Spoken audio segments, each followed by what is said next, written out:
Baik, selamat pagi jemaat sekalian yang saya keselam Tuhan. Selamat pagi. Gimana kabarnya? Baik, baik. Baik ya, kita bersyukur mungkin hari Kamis lalu kita sudah memperingati kenaikan Yesus ke sorga. Dan pada saat ini saya mengajak kita untuk belajar firman Tuhan. Mari kita buka Alkitab kita bersama dalam kitab Ibrani.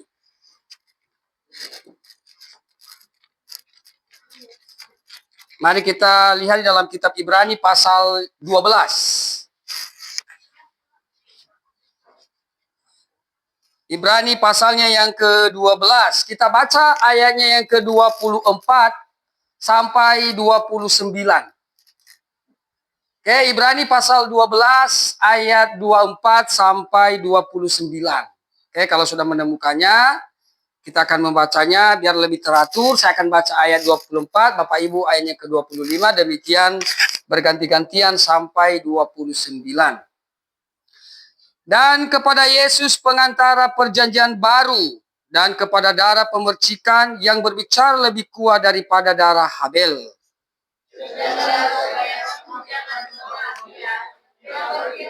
Sebab jikalau mereka yang menolak Dia yang menyampaikan firman Allah di bumi tidak berhubung, apalagi kita tidak bisa berpaling dari Dia yang berbicara dari surga. Waktu itu suaranya menggoncangkan bumi, tetapi sekarang Ia memberikan janji. Satu kali lagi aku akan menggoncangkan bukan hanya bumi saja, melainkan langit juga.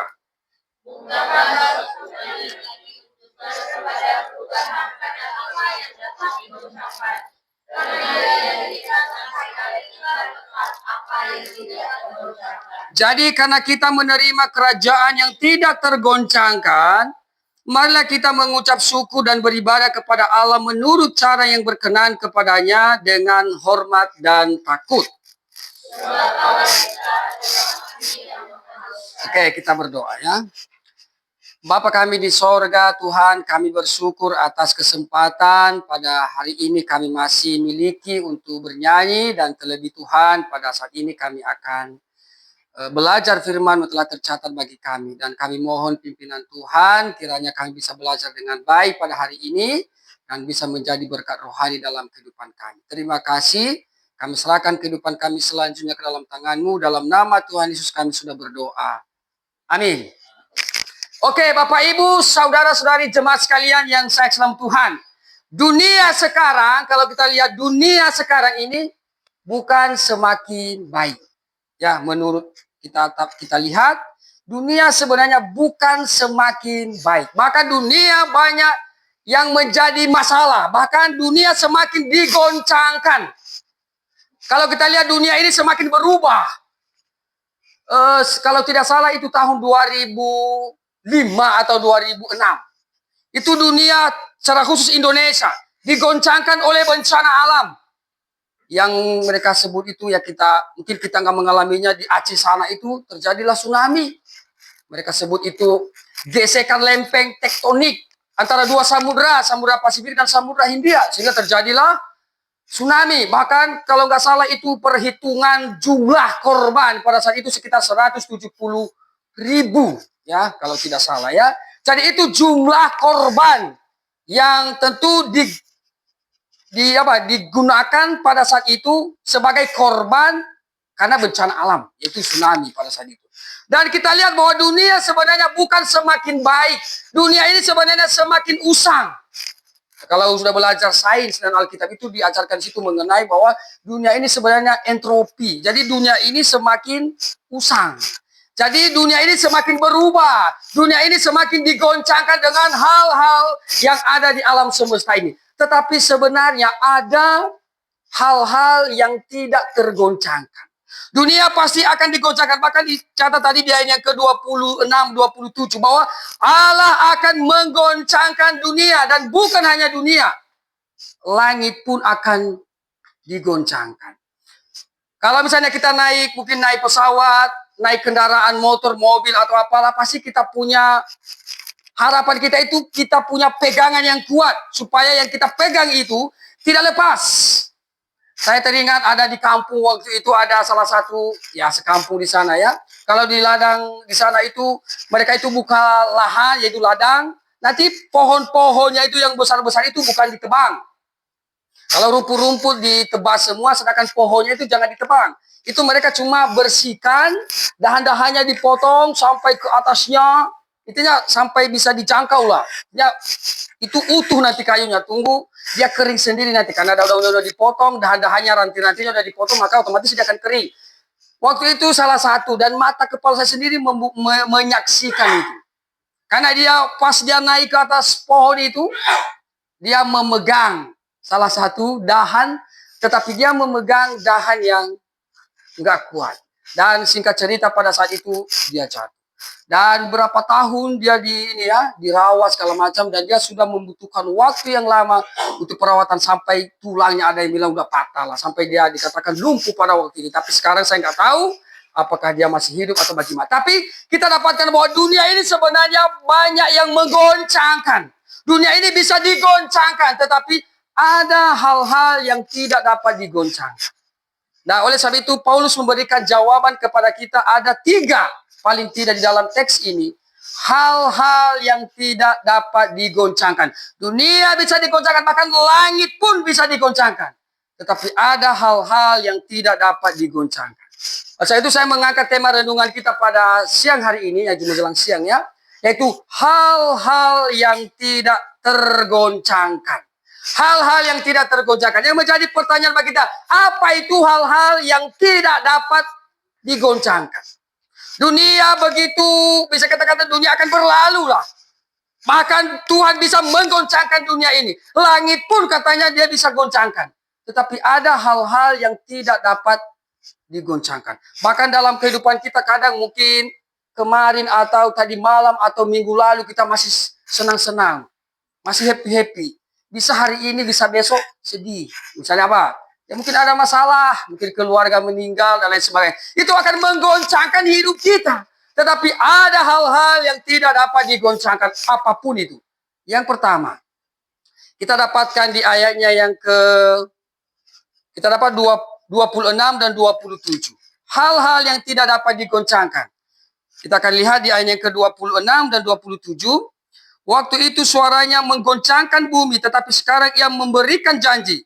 Satu kali lagi aku akan menggoncangkan bukan hanya bumi saja, melainkan langit juga. 27, ungkapan satu kali lagi menunjuk kepada perubahan pada apa yang dapat digoncangkan.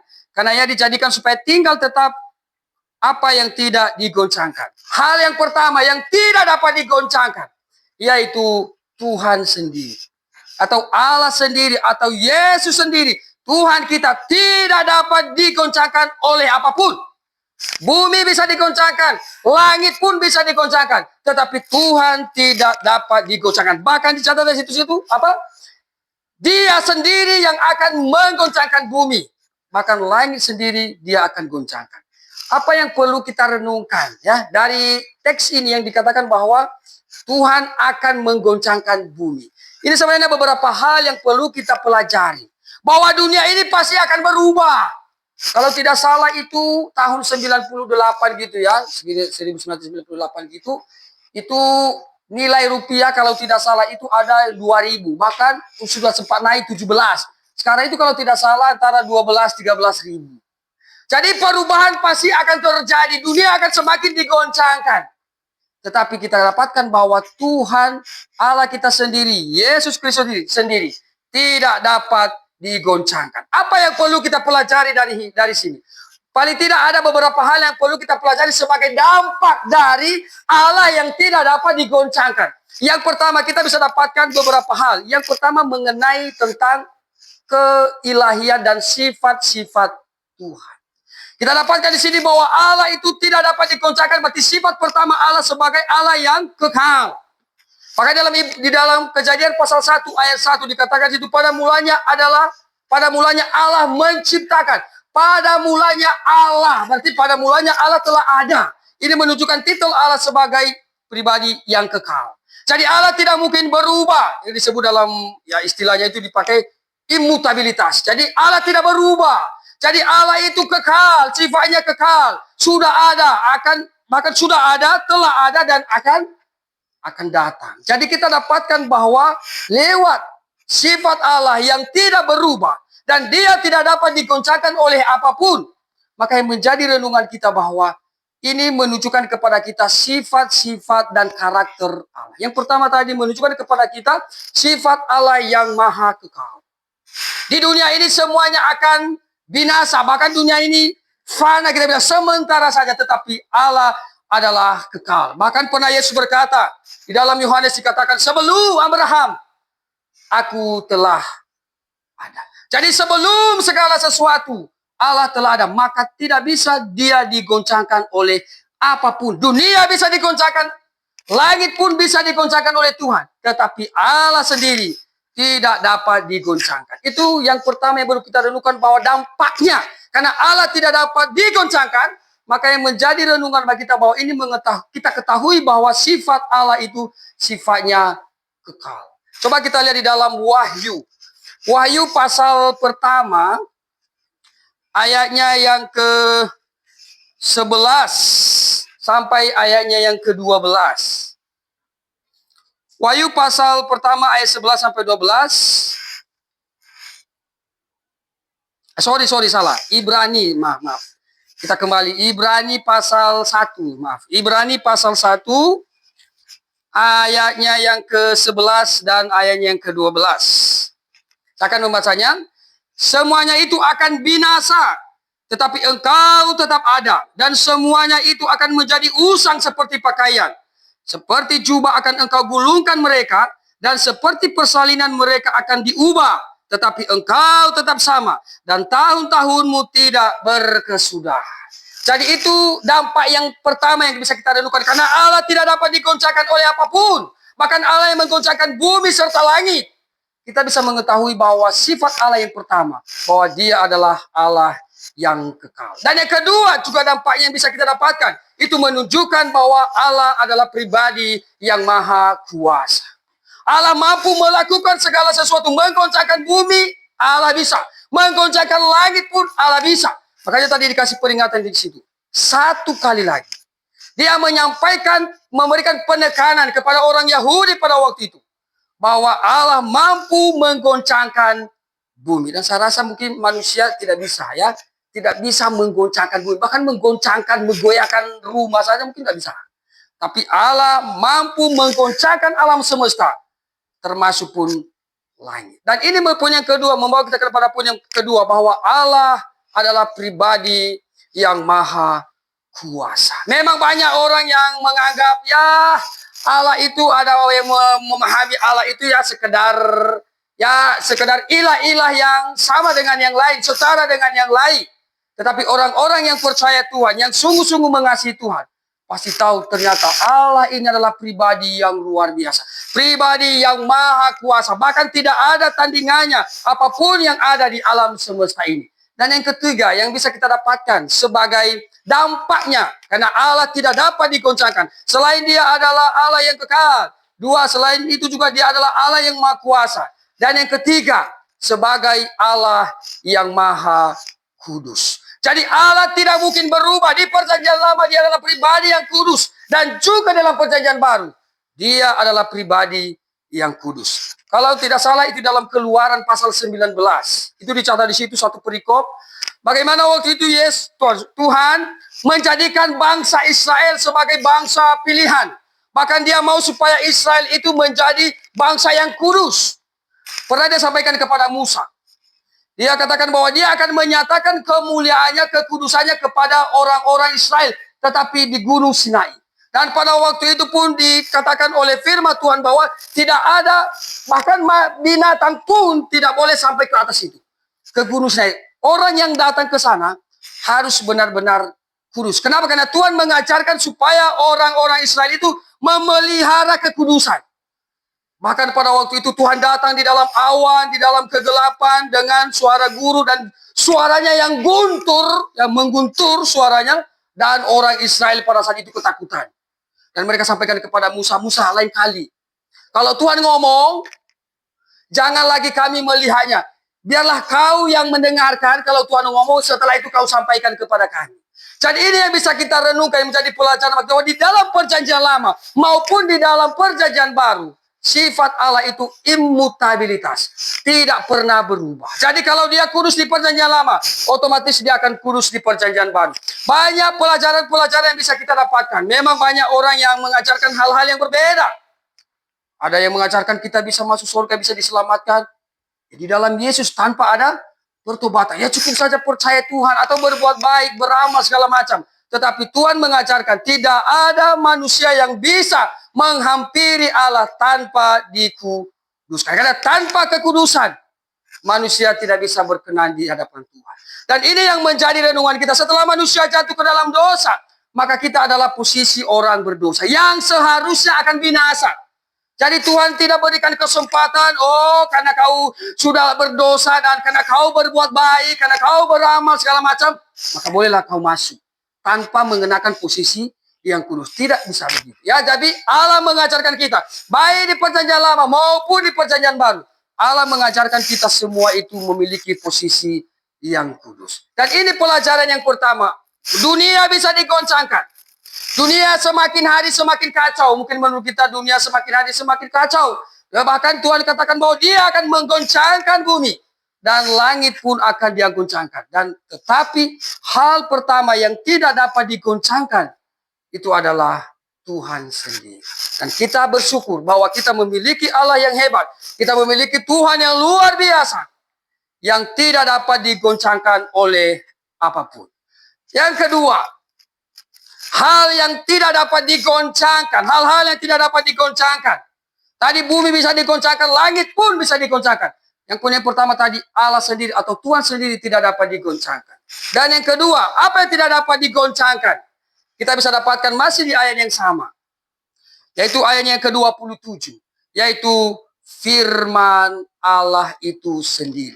Jadi firman Allah tidak dapat digoncangkan. Dalam pengertian di sini bahwa Allah sanggup memelihara firman-Nya. Oh, banyak pandangan di luar sana menganggap kitab suci ini ya buku yang biasa, yang menceritakan tentang kisah yang biasa. Mungkin ya sejarah-sejarahnya di dalam mungkin bagus-bagus, tetapi bahkan banyak yang mengatakan bahwa itu cuma buku biasa aja, itu cuma tulisan para rasul, para nabi, segala macam.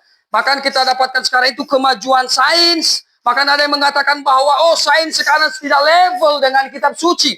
Bahkan sains sekarang bisa membuktikan kesalahan daripada Alkitab. Tetapi kita katakan bahwa Alkitab, firman Allah, tidak dapat digoncangkan. Ada yang mengatakan bahwa kitab suci itu sudah dipalsukan. Kitab suci itu sudah tidak relevan sekarang. Tetapi kitab suci, firman Allah, tidak dapat digoncangkan oleh siapapun juga. Ada salah satu tokoh, kalau nggak salah itu filsuf Prancis pada abad 18. Namanya itu kalau tidak salah itu namanya Voltaire. Ya, itu filsuf Prancis pada abad 18. Namanya Voltaire. Dia pernah berkata, dia menyerang kitab suci. Dia bilang, kitab suci ini sekarang, Alkitab ini nggak benar itu. Dia pernah mengasumsikan, bahkan mengatakan dengan segenap hati lah, dia katakan kepada publik. Namanya Voltaire pada abad ke-18. Dia mengatakan, ingat, 100 tahun dari sekarang nanti, coba kalau dia mati, 100 tahun dari dia ngomong itu, Alkitab akan hancur katanya. Alkitab akan hancur dan gak ada yang baca Alkitab. Tiba-tiba berapa tahun kemudian, dia mati. Ada yang bilang, makanya ini kau mau bercanda dengan Tuhan, iya dia layani kalau kau mau bercanda. Mau bergurau dengan Tuhan, Tuhan layani kau kalau mau bergurau. Pada saat itu katanya dia mati, dan rumahnya lumayan besar, akhirnya dijual. Karena dia sudah mati dijual, dan tahu nggak ya siapa yang membeli itu? Yang membeli itu adalah LAJ, Lembaga Alkitab Jenewa. Akhirnya rumahnya tadi itu dibeli, dijadikan sebagai tempat untuk mencetak Alkitab. Wah, luar biasa. Akhirnya mereka mengatakan, orang-orang yang menyaksikan, wah, sungguh Tuhan ini mampu melihara firman-Nya. Tidak ada hal yang kita ragukan dengan perkataan Allah. Apa yang Tuhan sampaikan, itu pasti terjadi. Bahkan kita lihat sekarang kemajuan teknologi. Tren-tren sekarang banyak orang yang lebih mengasihi dirinya. Tapi yang menjadi pelajaran bagi kita, kita membuat keputusan itu patokannya apa? Banyak orang saat ini salah. Mengambil keputusan dan patokannya itu salah. Kadang mengambil keputusan karena demi uang. Oh, karena uang. Ambil keputusannya. Sudahlah kita dukung ini aja karena uang. Ada orang yang mengambil keputusan karena masalah mayoritas dan minoritas. Oh, karena suara banyak. Ya sudahlah, kita di sana aja. Ini yang menjadi pertanyaan bagi kita. Bahwa ketika kita mengambil keputusan, mana yang menjadi patokan kita? Apakah firman Tuhan kita jadikan sebagai patokan kita? Atau apa yang disampaikan oleh Tuhan, baik yang tercatat maupun yang sudah disampaikan oleh Tuhan kepada para nabi, kepada para rasul pada saat itu, dan yang sudah tercatat bagi kita? Atau kita memberikan landasan dasar keputusan kita itu dengan masalah materi? Dan ini yang menjadi renungan bagi kita Bapak Ibu, bahwa Allah akan membuat segala sesuatu bisa berubah. Bahkan dunia ini bisa digoncangkan. Tetapi firman Allah tidak dapat digoncangkan. Banyak sekarang orang yang lebih mencintai dirinya dibandingkan dengan mencintai firman Allah. Di dalam Mazmur, apa kata Tuhan di dalam Mazmur pasal yang ke-119? Mazmur 119 ayatnya yang ke-105. Mazmur 119 ayatnya yang 105. Kita akan membacakannya, saya akan membacakannya untuk kita 105. Mazmur pasal 119 ayat 105. Firman-Mu itu pelita bagi kakiku dan terang bagi jalanku. Jadi firman Tuhan ini adalah pelita seharusnya. Jadi yang menjadi dasar kehidupan kita, dasar keputusan kita, seharusnya adalah firman Allah. Ada salah satu lagi tokoh, kalau tidak salah itu menurut sejarah. Saya pernah membaca tokoh itu, ya dia namanya Narsiskus. Ini mitologi Yunani, ya dia Narsiskus, mitologi Yunani. Dia saking mencintai dirinya itu di mana-mana jadi selfie. Dia punya ada kesempatan lah dia selfie diri sendiri. Pada saat itu karena saking dia cinta pada dirinya sendiri, dia pergi ke sebuah sumur dan dia lihat sumur itu sepertinya ada sesuatu, dan yang dia lihat di situ adalah bayangannya. Dan sampai dia tidak sadar, dia nyemplung ke dalam sumur itu sambil selfie tanpa dia sadari bahwa dia sudah masuk ke dalam sumur. Dan banyak orang yang pada saat ini yang seperti itu tidak sadar karena demi kenikmatan dunia, karena harta, karena hal-hal yang sifatnya sementara, meninggalkan yang utama, meninggalkan kebenaran, bahkan menjadikan kitab suci, menjadikan Alkitab nomor sekian. Hal-hal yang utama itu, yang fana, mereka utamakan itu. Yang sifatnya sementara, yang sifatnya ya tidak membutuhkan waktu yang lama, akan suatu saat akan hancur dan lain sebagainya. Tetapi ini yang menjadi renungan kita, bahwa dunia akan hancur. Bahkan langit pun bisa Tuhan goncangkan, apalagi bumi. Tetapi firman Tuhan itu kekal. Firman Tuhan itu tidak dapat digoncangkan oleh apapun. Dan kita bersyukur seharusnya. Kita bersyukur karena kita sudah mengenal kebenaran. Kita bersyukur sebenarnya karena kita sudah ada di dalam Tuhan. Daripada mereka yang tidak mengenal Tuhan. Dibandingkan dengan mereka yang tidak tahu tentang Tuhan. Bahkan hidup di dalam kesesatan. Bahkan mendukung gereja-gereja yang salah. Tetapi kita bersyukur bahwa kita diperkenalkan dengan kebenaran. Bahkan kita pun sudah tinggal di dalam kebenaran. Ini yang menjadi sebenarnya kesukaan kita, yang menjadi sukacita besar kita. Karena kita mengenal Allah yang benar. Dan yang menjadi patokan kita untuk mengambil sebuah keputusan, seharusnya Alkitab. Kadang-kadang banyak orang yang salah mengambil keputusan dengan menanyakan kepada orang-orang tertentu. Nah, dia sampaikan, dia kasih saran, dia kasih masukan dan lain sebagainya. Padahal kurang tepat. Ada kalau untuk masalah janji-janji, masalah saran-saran, kadang banyak kita kecewa. Ada yang lebih tua dari kita mengajarkan kita, menasihati kita, memberikan saran. Kadang nggak tepat, nggak sesuai. Kadang ada orang yang menjanjikan sesuatu kepada kita. Oh, nanti akan begini, akan kubantulah, akan kulakukanlah. Tapi pada hari hanya mungkin dia sudah berubah. Tetapi Allah, apa yang Tuhan catatkan dalam Alkitab, apa yang Tuhan catatkan dalam firman-Nya, itu tidak akan tergoncangkan. Itu tidak akan diubah. Itu tidak akan berubah. Dari dulu, sekarang, sampai masa depan. Sampai suatu saat nanti. Sampai pun Maranatha. Dan yang ketiga, kita kembali ke poin kita. Dan apa yang tidak dapat digoncangkan selain Allah tidak dapat digoncangkan. Atau Tuhan tidak dapat digoncangkan. Dan yang kedua, tadi firman-Nya sendiri tidak dapat digoncangkan. Dan yang terakhir, apa yang tidak dapat digoncangkan? Kita akan lihat lagi, masih di dalam Ibrani. Ibrani, pasalnya yang ke-12, ayatnya yang ke-28 dan 29. Jadi karena kita menerima kerajaan yang tidak tergoncangkan, marilah kita mengucap syukur dan beribadah kepada Allah menurut cara yang berkenan kepadanya. Dengan hormat dan takut. 29, sebab Allah kita adalah api yang menghanguskan. Jadi poin yang ketiga yang tidak dapat digoncangkan, yaitu kerajaan sorga yang telah dijanjikan Tuhan bagi kita. Kerajaan sorga yang sudah disediakan Tuhan, yang sudah dijanjikan bagi kita. Pada waktu Tuhan Yesus mau ditangkap, terjadilah kita katakan ya mungkin malam Paskah gitu ya, sebelum dia ditangkap, dia pernah menyampaikan kepada murid-muridnya bahwa saya akan pergi suatu saat. Saya akan pergi, akan meninggalkan kalian. Bahkan dia kasih lagi kata-kata yang menyedihkan pada saat itu. Pada saat berkumpul semua murid-murid, dia mengatakan bahwa di antara kalian ini ada yang akan mengkhianati. Ada yang akan menjual anak manusia. Dan mereka tanya dengan satu dengan yang lain. Siapa itu? Siapa itu? Siapa itu? Dan Yesus pergi di dalam Yohanes pasal 14. Dia pergi ke sorga. Dan dia menyediakan tempat bagi kita.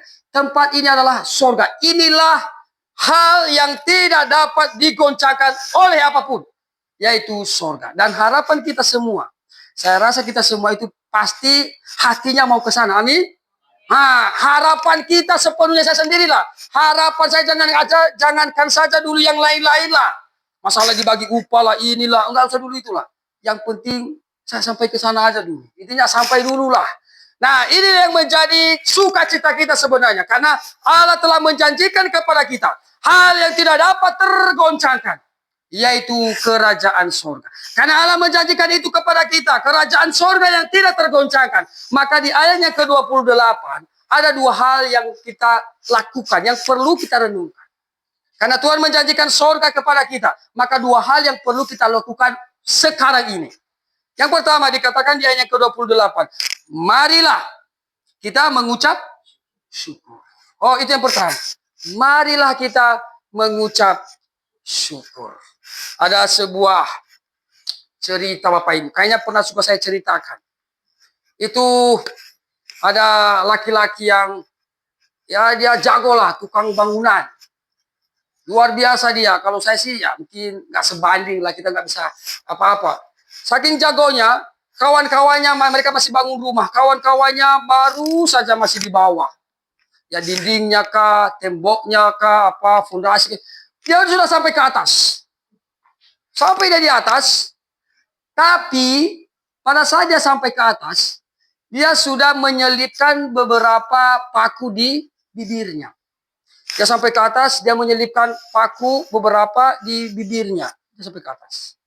Dan pada saat itu, mungkin dia sudah, apalah, mungkin ada sesuatu yang mengkagetkan dia.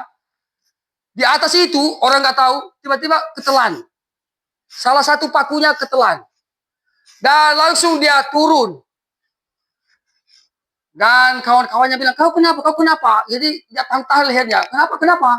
Katanya, masuk itu paku di dalam sebagian. Dan teman-temannya panik semua, panik. Terus gimana ini? Gimana ini? Rumah sakit juga jauh. Ya, belum ada rumah sakit waktu itu. Jadi gimana ini? Akhirnya apa yang terjadi? Ya sudah nggak apa-apa. Saya bersyukur. Saya tetap bersyukur. Kok kau bersyukur? Itu paku loh di dalam. Saya tetap bersyukur. Kenapa bersyukur? Karena paku yang saya telan. Yang lebih parah itu kalau saya telan palunya. Ini masih paku, masih kecil. Yang lebih parah itu kalau saya telan palunya. Jadi sebenarnya dalam hidup kita bahwa paku di situ itu masih hal-hal yang sepele, hal-hal yang kecil. Tapi banyak orang yang nggak mengucap syukur. Oh, kenapa Tuhan begitu? Seakan Tuhan nggak adil. Kita ditimpa dengan penderitaan jasmani atau kesusahan jasmani. Kadang, oh Tuhan nggak adil. Apakah Tuhan nggak mengasihi saya ini kah? Apakah Tuhan nggak melihat keseriusan saya ini kah? Apakah Tuhan tidak melihat iman saya ini kah? Belum lagi Tuhan suruh kau telan palu. Masih paku saya sudah mengeluh. Dan ini yang menjadi renungan kita bahwa dampaknya hal-hal yang perlu kita renungkan. Karena Allah telah menjanjikan kepada kita yang tidak tergoncangkan, yaitu sorga. Dia mengajarkan kita untuk tetap bersyukur. Makanya dalam 1 Tesalonika pasal 5 ayat 18. Mengucap syukurlah dalam segala hal. Oh, apa kita mengucap syukur kalau keluarga kita meninggal? Tadi malam saya kembali ke RBC, ini omnya adik ini. Barusan mungkin habis ini kami langsung ke rumah sakit Antonius. Tadi kemarin sore masih kami cerita. Abang omnya lah ya. Mungkin karena masalah tadi malam jam 11 katanya kemarin lah ya. Tapi jam 11 tadi didengar kabar tadi malam sudah minum racun. Dan sekarang sudah ada di Antonius. Ini mau dibawa ke Pancaroba. Dan ini sebenarnya kita sayangkan. Mungkin karena masalah sedikit saja dicari tahu ada apa sih sebenarnya. Ada masalah katanya kemarin berapa hari yang lalu katanya dia sempat kecelakaan, dia tabrak mobil, terus mobil itu yang punya mobil itu tahan SIM-nya sehingga jadi pusing kepalanya, diminta lagi uang 3 juta lebih katanya. Kami dengar tadi pas mereka cerita sama saya. Jadi hanya masalah kecil saja dialah keputusannya terlalu pendek. Katanya dia minum racun di perusahaan Palen sana lagi, nggak tahu lah perusahaan. Tapi ini yang menjadi renungan bahwa dalam segala hal seharusnya kita mengucap syukur. Mengucap syukur harus, karena pasti Tuhan akan memberikan solusi. Di dalam 1 Korintus dikatakan percobaan-percobaan yang kita hadapi itu hal biasa. Tapi ingat, frase terakhirnya, dia pasti akan memberikan jalan keluar. Dia pasti memberikan solusi. Dan yang kedua yang perlu kita lakukan sekarang, karena Tuhan menjanjikan sorga tidak dapat digoncangkan, dan sorga sudah tersedia bagi kita. Dan yang perlu kita lakukan apa di situ? Katanya, marilah beribadah. Kalau saya lihat di bahasa Yunani itu, dia pakai di situ ya. Kalau nggak salah mungkin Pak Tommy lebih paham. Latreuo. Ya, latreuo mungkin bisa dicek nanti. Latreuo itu artinya itu melayani. Tapi dicatat di situ beribadah. Marilah kita melayani katanya. Ya itulah yang kita lakukan sekarang. Hal-hal kecil, hal-hal sepele yang kita lakukan untuk Tuhan, itu pasti berarti bagi Tuhan. Inilah yang perlu kita persiapkan, bahwa dunia akan semakin hancur. Bahkan umur kita pun kita tidak tahu kapan kita menyelesaikan perjalanan musafir kita. Mungkin 70, 80 atau sekian tahun kita akan mengakhirinya. Tetapi kita dapatkan jawabannya dari Tuhan. Bahwa dunia akan berlalu, segala sesuatu bisa hancur, dunia pun akan Tuhan hancurkan, dunia bisa Tuhan goncangkan, langit pun Tuhan goncangkan. Tetapi ada 3 tadi yang Allah sendiri tidak dapat digoncangkan. Dan yang kedua, firman Allah tidak dapat digoncangkan. Dan yang terakhir, sorga sudah tersedia bagi kita. Itu tidak dapat digoncangkan oleh apapun. Inilah yang menjadi renungan kita. Biarlah menjadi renungan bagi kita, dan marilah kita bersama-sama melakukan apa yang Tuhan kehendaki, apa yang Tuhan mau untuk kita lakukan. Maka marilah kita sekarang menanam harta di sorga. Dengan cara kita melayani Tuhan, melakukan hal-hal yang baik. Marilah kita meninggalkan hal-hal yang fana, yang sementara saja. Marilah kita memperjuangkan sesuatu untuk masa depan kita. Amin. Oke, mari kita bersatu dalam doa. Minta kesediaan Pak Tommy menutup kita dalam doa. Bapa di sorga, terima kasih atas kasih-Mu. Kami pada hari ini belajar firman-Mu. Dan hari ini kami telah belajar bahwa ada hal-hal yang tidak tergoncangkan. Yaitu ada Allah kami yang kami sembah, ada firman Tuhan, ada janji Tuhan, dan ada kerajaan sorga yang Kau janjikan. Semua itu tidak tergoncangkan, dan kami mengucap syukur karena semua itu kami ketahui, bahkan dijanjikan bagi kami, sehingga kami dapat menjadi anak-anak-Mu yang hidup penuh sukacita melewati masa pengembaraan kami di dunia ini. Kami punya pengharapan yang pasti di tengah-tengah dunia yang tidak pasti ini. Kami mengucap syukur akan itu semua ya Bapak.